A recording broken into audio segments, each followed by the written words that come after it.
Esquecimento é um processo mais natural do que a gente imagina. A gente vai ter que convencer o nosso cérebro que aquilo que a gente está estudando é importante. E para isso, a gente precisa de técnicas mais eficientes de estudos. Galera, se você está acompanhando esse conteúdo e curte esse assunto, não deixa de se inscrever aqui no canal e deixar o seu like. Esquecer é um processo absolutamente natural. E sabia que essa curva de esquecimento já é conhecida desde 1800, galera? Então, um pesquisador chamado Ebbinghaus já tinha mostrado, ou já vem mostrando, né, que se a gente não fizer nada com aquilo que a gente aprendeu, se a gente não revisar, por exemplo, a gente vai esquecer. Por exemplo, num único dia, ou seja, passado um dia, cerca aí de 20 e poucos por cento daquilo que a gente aprendeu pode já ir embora. Então, pensando em métodos de estudos, falando de ciência nesse caso, não tem jeito, galera. Revisar é um processo super importante. O que acontece? A gente tende a fazer blocos muito longos ou insistir muito em aprender muitos conteúdos de uma única vez. Isso pode ser absolutamente ineficiente quando o assunto é aprendizagem e memorização. Do ponto de vista da capacidade de aprender, o que a gente já sabe, cientificamente falando? Que métodos ativos de estudo, eles são mais eficientes comparados a métodos passivos. O que é um método ativo? O método ativo é botar a mão na massa, literalmente. É ser capaz de, sabe, vocês talvez já tenham passado por isso. De estar indo a algum lugar de carona, como caroneiro, e aí você vai num lugar que vocês nunca foram. A chance do motorista lembrar do caminho depois é muito maior do que do passageiro. Por quê? Porque o passageiro ele foi passivo na viagem. Ele tá prestando atenção em outras coisas, não é ele tá dirigindo, ele não tá tendo que olhar o mapa. Já o motorista não. Ele vai nas ruas, ele dirige, ele conduz o caminho. Logo, por ele ser um agente mais ativo, ele memoriza melhor, com mais eficiência, aquele caminho. Então, esse é um exemplo de que ser mais ativo é importante para memorização. Quando o assunto é estudo, ser ativo é, por exemplo, ser capaz de fazer um resumo. Essa é uma estratégia ativa. Então, ouvir, ler e anotar, recolher palavras-chave, fazer a ligação entre palavras-chave e esquemas que permitem uma visualização mais fácil e gerar pistas para a gente poder lembrar, envolve criar sistemas de associação. Nosso cérebro, galera, ele é um cérebro muitas vezes preguiçoso. Não é que ele é preguiçoso, é que ele trabalha com economia. Nosso cérebro não pode captar tudo e armazenar tudo no nosso sistema cognitivo sob pena da gente pirar. Então ele quer garantir, no primeiro momento, a nossa sobrevivência. Por exemplo, a gente está conversando aqui e vocês estão sendo capazes de memorizar essas informações que eu estou falando, colocando na memória de trabalho, na memória de curto prazo, para poder, por exemplo, lidar. Se nós tivéssemos uma conversa real, vocês conseguiriam repetir algumas coisas que eu estou falando, conseguiriam ter uma conversa, estabelecer linguagens e exemplos. Por quê? Porque tem um processamento de curto prazo ali acontecendo, memorizando. O nosso cérebro vai entender que, passado essa situação, vai entender, cara, eu não vou armazenar isso. A pessoa que estava exigindo de mim não tá mais, que é o professor, logo ele vai eliminar trabalhar para eliminar essa informação para abrir espaço para outros conhecimentos, certo?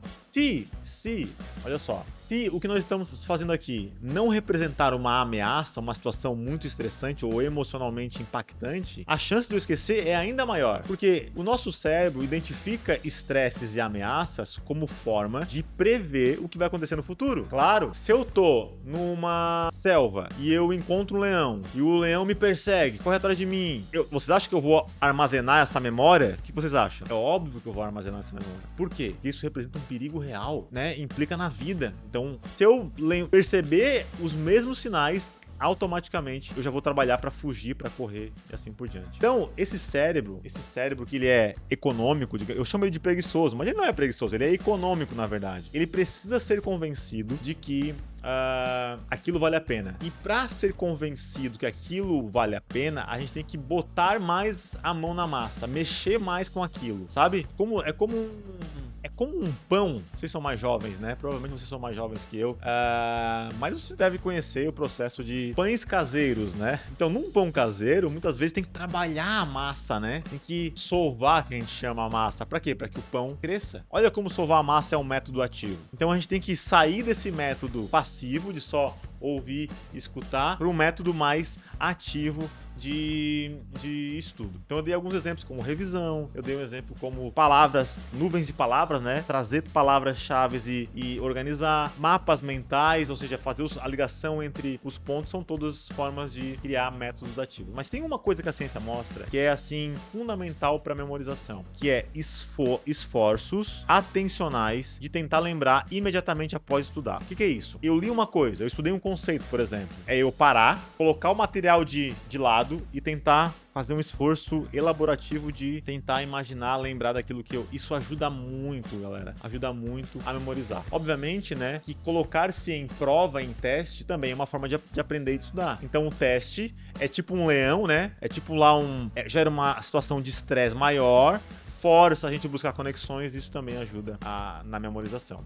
O que é importante? Então, ser ativo, criar associações, ou seja, muitas vezes a nossa capacidade de memorizar não está só no conteúdo mais lógico ou mais formal. A gente pode, por exemplo, criar um sistema de cores, onde um determinado conteúdo, vou imaginar que datas, vou imaginar que a gente tem que memorizar algumas datas. E aí, sempre que eu for anotar aquela data, eu vou escrever, por exemplo, com uma cor vermelha, uma caneta de cor vermelha. Então eu crio um elemento associativo com a cor para lembrar um fato histórico, um elemento histórico que está ali atrelado àquela data. Então, percebam que se a gente criar caminhos maiores, mais longos, o nosso cérebro, para buscar a informação, ele tem mais âncoras, que a gente chama. Ele tem mais referências. Ele consegue abrir mais gavetas. E ao abrir mais gavetas, ele tende a achar, ou aumenta a chance de achar aquele conteúdo que está ali, às vezes, armazenado. E aí, para ajudar o nosso cérebro, a gente tem que também construir essas gavetas.